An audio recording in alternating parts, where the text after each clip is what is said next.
It's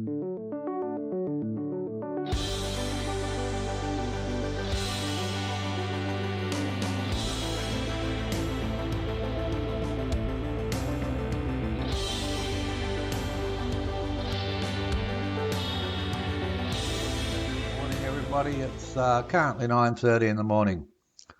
I'm going to give you a quick overview of my system so far with a look at the next part I'm going to install. I will show you a higher definition picture of that later on.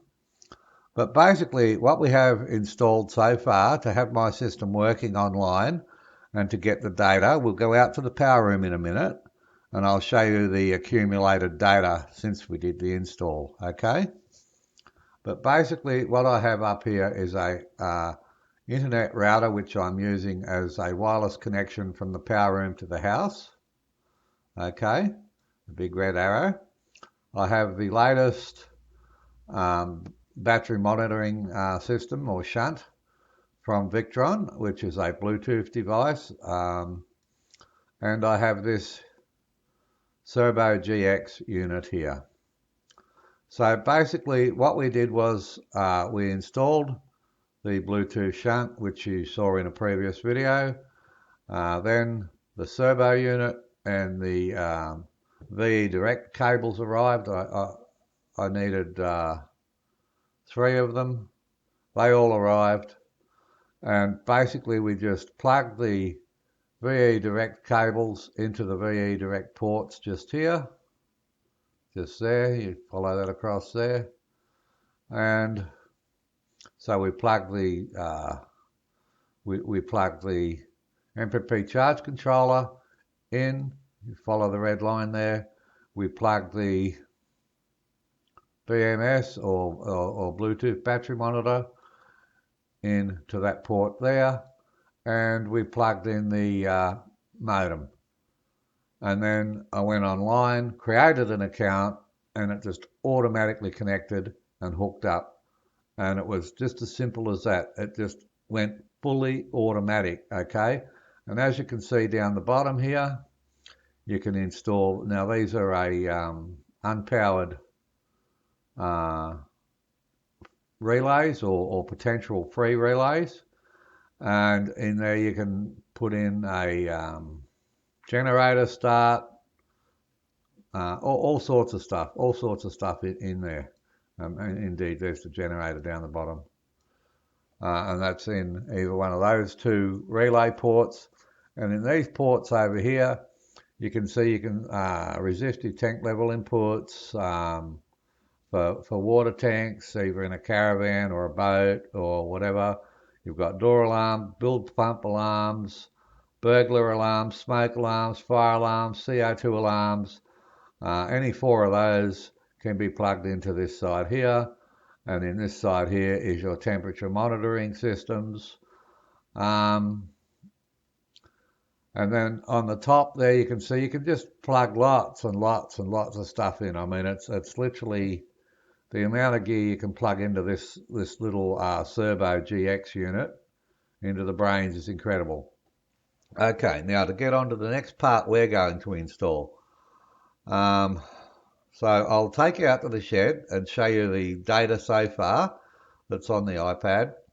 And later on in the week, we're actually ordering this part here, EM24 energy meter. That's those 2 red arrows there.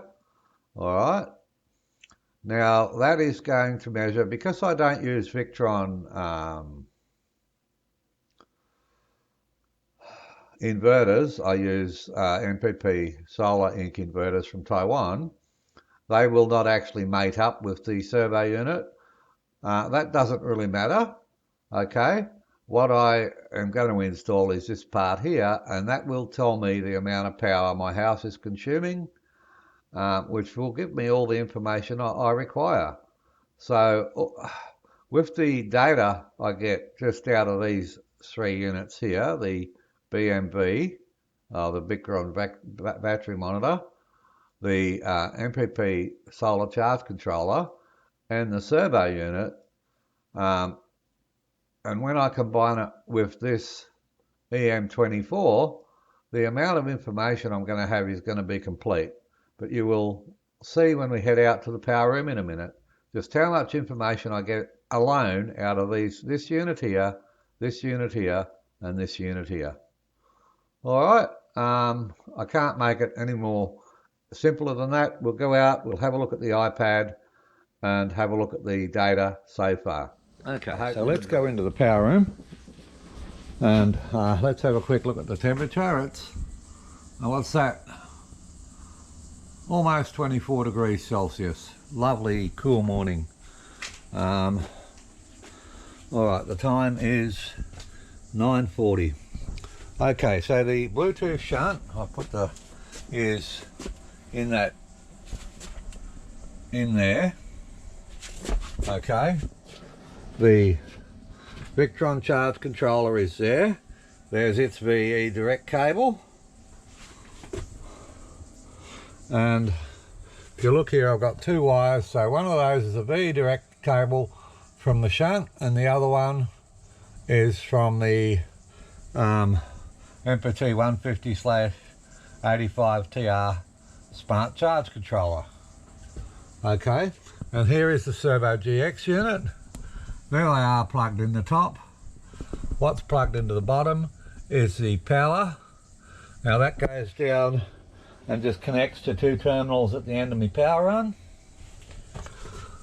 So that connects to the battery volts. And apart from the SD card that we put in there, I haven't put anything else in the bottom.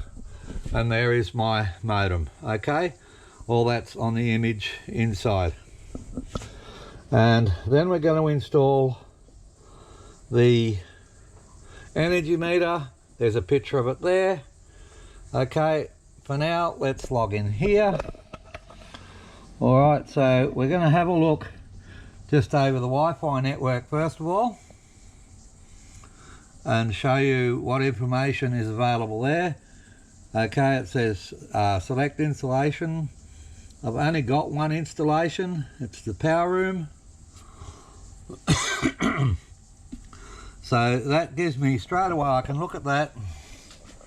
Alright, now it's very cloudy out there.